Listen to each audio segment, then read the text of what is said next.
The bumps are the sound of a ripe harvest in Salal, north of Doha. But locally grown produce like these aubergines and green peppers are rare in Qatar, a country that's dependent on food imports.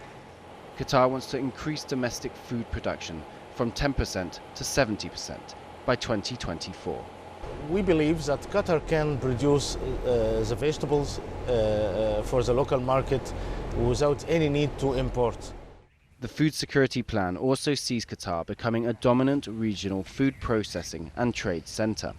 The wealthy nation is learning from other dryland countries to try to expand.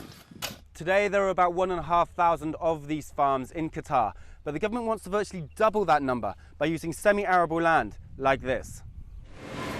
It needs to meet the demands of a growing population. Food prices in Qatar have increased by an average of about 5% every year from 2006 to last year. What we intend to do is to reduce the level of volatility, make sure that there is certainty within the system, and build confidence that this country is not going to be prone to food price shocks or food supply shocks in the future. A big challenge is water. Qatar currently has to desalinate what water it has by using plants like this to make it usable. So the government wants solar energy to power desalination for farming.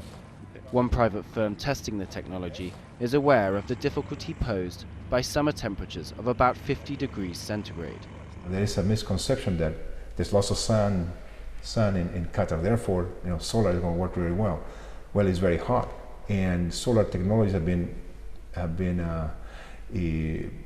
really designed for lower temperature climates.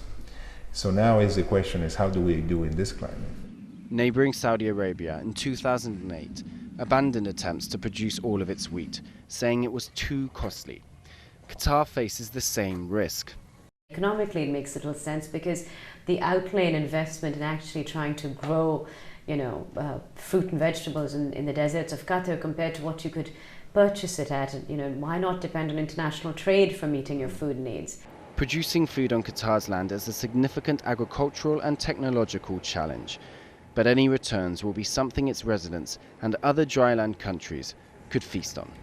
Rhodri, Davies, Al Jazeera, Salal, Qatar.